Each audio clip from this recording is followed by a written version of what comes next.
ni College Secretary Professor Emily Christie A. Cabegin, PhD and GSP Coordinator, Associate Professor Rosario A. Aragon.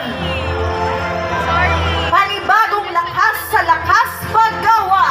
Ito ang nagkakaisang tinig mula sa Paaralan ng Paggawa at Ugnayan sa Industriya, UP Soler. Ibinibida namin ang parol ng Paaralan ng Paggawa at Ugnayan sa Industriya, ang UP Soler Rider. Ang mga delivery riders na kabilang sa bagong lakas paggawa ay nagsalba ng maraming buhay nitong pandemya. Sila ay nagsilbing mga bagong bayani sa kasagsagan ng COVID-19 sa bansa.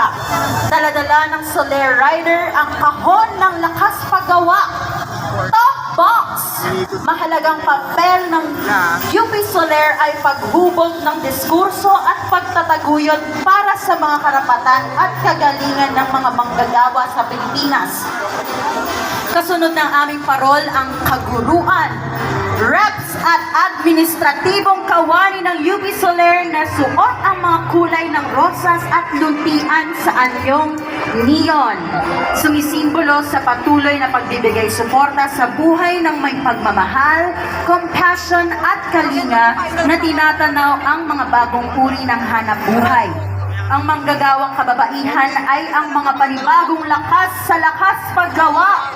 Pinangungunahan mula sa hanay ng mga kababaihan ng Women's Workers United ang kanilang higantes sa imahe ng panibagong lakas ng kababaihan sa paggawa. Taglay ang panibagong lakas matapos ang mahigit na 2 taong hikahos sa panahon ng pandemya. Sa harap ng mga ito,